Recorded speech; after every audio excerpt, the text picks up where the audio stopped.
Hi there, welcome back to Flow Metrics, where we do B2B SaaS teardown videos and try to identify a few conversion leaks that might be costing businesses a few $1,000s every single month.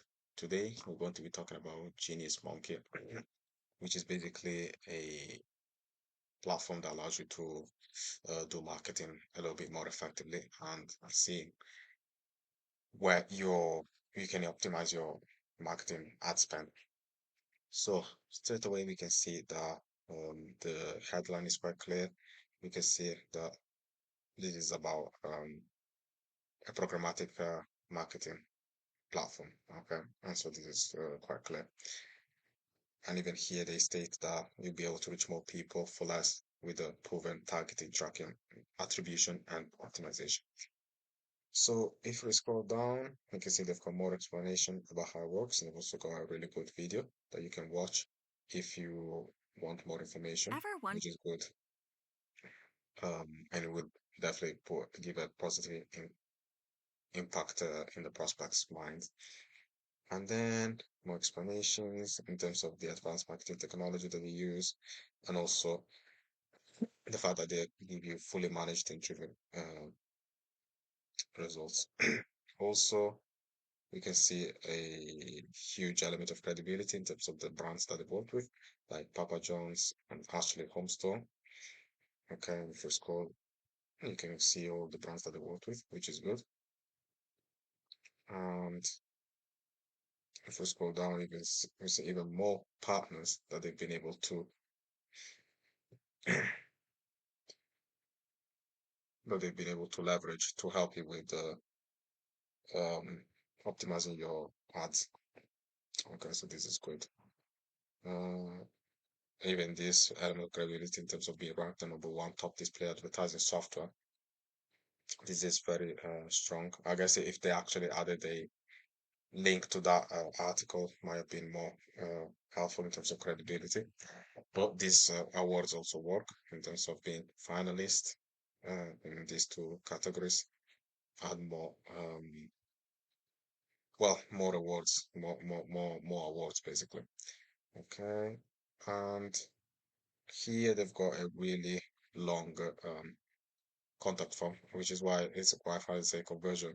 Let's get your conversion rates climbing, but unfortunately, this contact form I don't think will be converting very high because first of all, it's quite long, and here they're also asking for like company name, company website. I feel like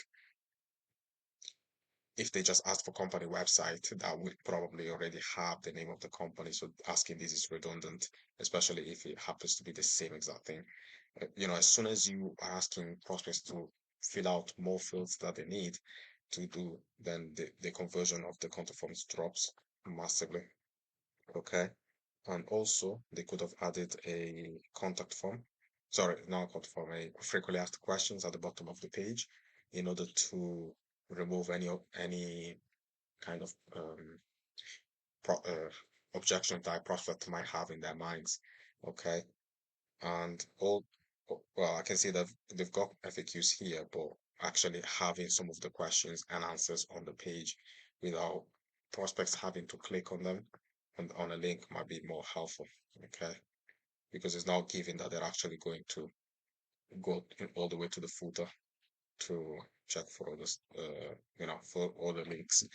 Also, I can see that they've got some case studies here, and these are always very helpful in order to, um, uh, you know, bring some social proof to the platform.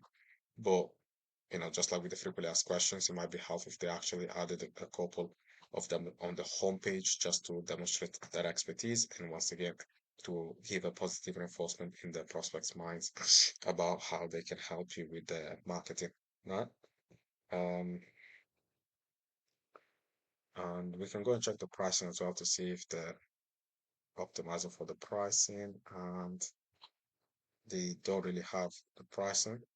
I mean, they have like the average price in terms of displaying ads, but I feel like they could have displayed a little bit, more neatly, like for example in a table with actual rows and columns. But I guess they are explaining it in their own way. And other than that, I think this is pretty much it. We could test the actual requested demo, and it basically gives us the same form as before, which, as we said, is probably too redundant with the company name, company website. And finally, just to talk about conversions in general, usually to help companies convert more, we might implement some heat maps like click maps or scroll maps in order to um, identify where customers are spending most of their time on a page. And if we see that they're spending too much time on an element that is low converting, then we might run some A/B tests to experiment whether the variant might actually have a higher win rate and convert a lot more. And these are the type of things that we would run as tests to make sure that we can increase the conversions of these SaaS websites. But other than that, this takes us to the end of the video. I hope you guys like this. And if you happen to be a SaaS founder who would like to increase their conversions from free trials to paid users, please get in contact. You can do so by clicking on the link down below in the description to book a call, and I will see if I can help you. Other than that, I hope you guys have a beautiful day, and I will see you in the next video. Bye.